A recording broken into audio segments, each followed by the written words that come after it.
कॉलेजों से आए हुए प्रोफेसर एवं विद्वानगण और इस सत्रसाल में उपस्थित दूर दराज से आए हुए, हर प्रखंडों से आए हुए माताएं, बहनें, युवा साथियों और मीडिया के बंधुओं, आज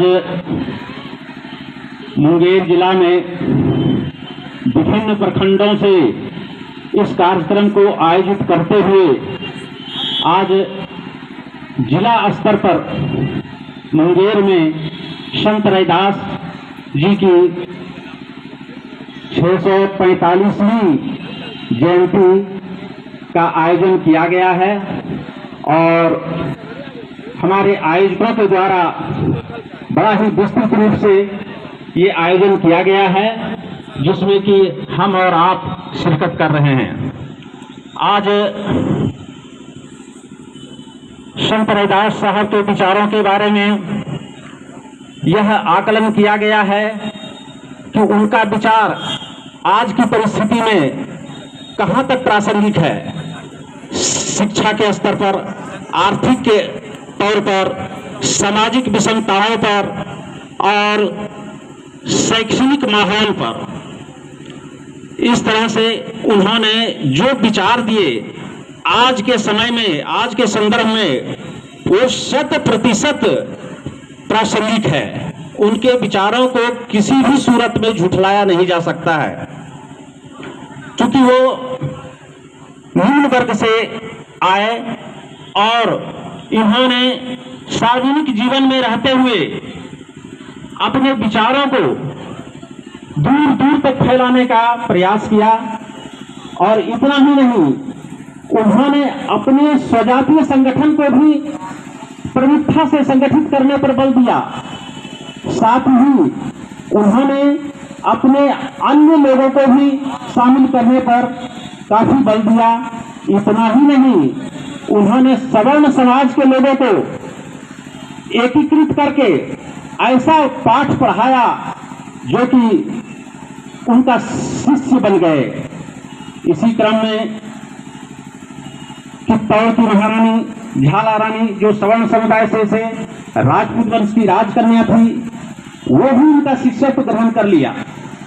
अब समझने की बात है, उस तत्कालीन विषम परिस्थिति में जहां की हिंदू और मुसलमानों में कठपुतलापन, अंधविश्वास, इतनी सारी जो है जड़ों तक फैली हुई थी, जो कि हमारे निम्न वर्ग के जो भी विचारक हुए, संत हुए, उन्हें बोलने तक की आजादी नहीं दी जाती थी, पूजा करने की आजादी नहीं दी जाती थी। वैसी स्थिति में उन्होंने एक आंदोलन चलाया और अपने उपासिका मीराबाई, जो कि सगुन उपासक थी, लेकिन उस समय सगुन उपासना का अधिकार हमारे दलित समुदाय को नहीं था, दलित किसी भी संतों को नहीं था, लेकिन सवर्ण महिलाएं ये पूजा कर सकती थी। इस लेकर के उन्होंने मीराबाई को, जो कि सगुन उपासिका थी, उन्होंने सगुन और निर्गुण मार्ग को समान रूप से बताया और उसे आत्मसात कर आगे की तरक्की के लिए एक मील का पत्थर साबित किया। इसी आधार पर उन्होंने यह कहा, समाज में जो विद्यमान जाति व्यवस्था थी, अभी जो है लोगों ने कहा कि जो है हम लोग 85% हैं। भाई 85% काहे का? 85% की बात जो करते हैं और 3% जो है हमारे उच्च वर्गीय लोग हैं, 15% हैं। यदि उसको मल्टीप्लाई करके देखा जाए तो हम लोग मात्र 1.45% हैं। क्यों? इसलिए कि हम 6743 जातियों में विभक्त हैं।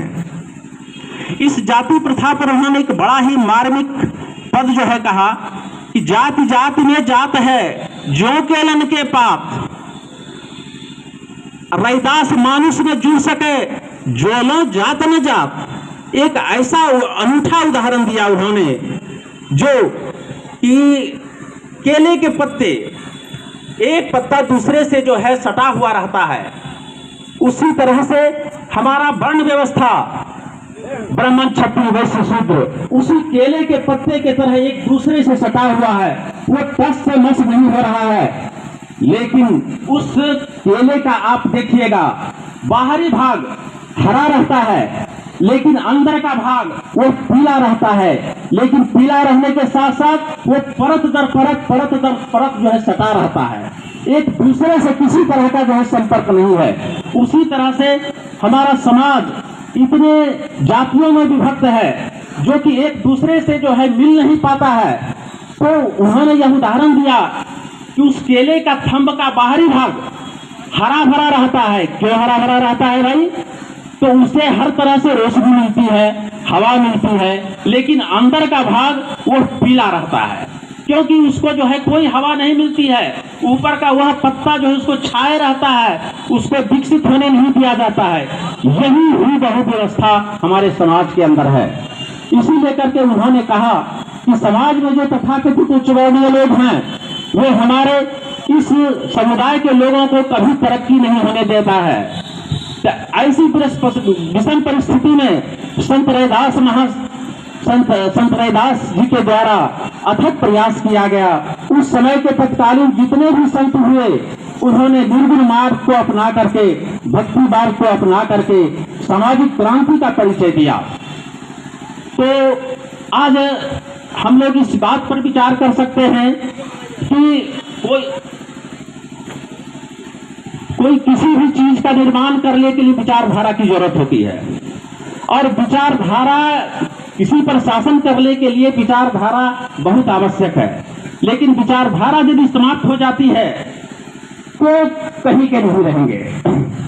इसीलिए करके उन्होंने विचारधारा को बनाए रखने के लिए, उसका निर्माण करने के लिए और उसकी निरंतरता बनाए रखने पर जोर दिया।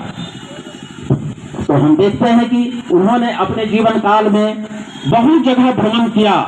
उज्जैन, जम्मू कश्मीर, अन्य प्रदेशों में जाकर के उस समय जबकि आवागमन का साधन नहीं था, जाने के बाद भी उन्होंने तरह तरह का लोगों को समझाया, अपनी भक्ति और प्रवचन के माध्यम से लोगों को सामाजिक कुरीतियों के बारे में उजागर किया। तो इसी विचार को देख करके चित्तौड़ की महारानी जो उसका शिष्यत्व ग्रहण किया, अंतिम समय में जब उन्हें बुलाया गया, चित्तौड़ में जब बुलाया गया और श्याम कुंड के मंदिर में उन्होंने एक पद गाया, उस पद को सुन करके वहां उपस्थित जितने भी ब्राह्मण समुदाय के लोग थे, उन्हें बहुत जलन हुआ कि एक शूद्र समुदाय का संत हमारे ऊपर जो है शासन करने के लिए जो है तैयार हो रहा है। पूरा तो समय जब जैसे ही वो मंदिर से निकले, उसी समय उन्हें तलवार से उनको जो है ना खत्म कर दिया गया, और इसी प्रकार से उनका जीवन शेष हो गया।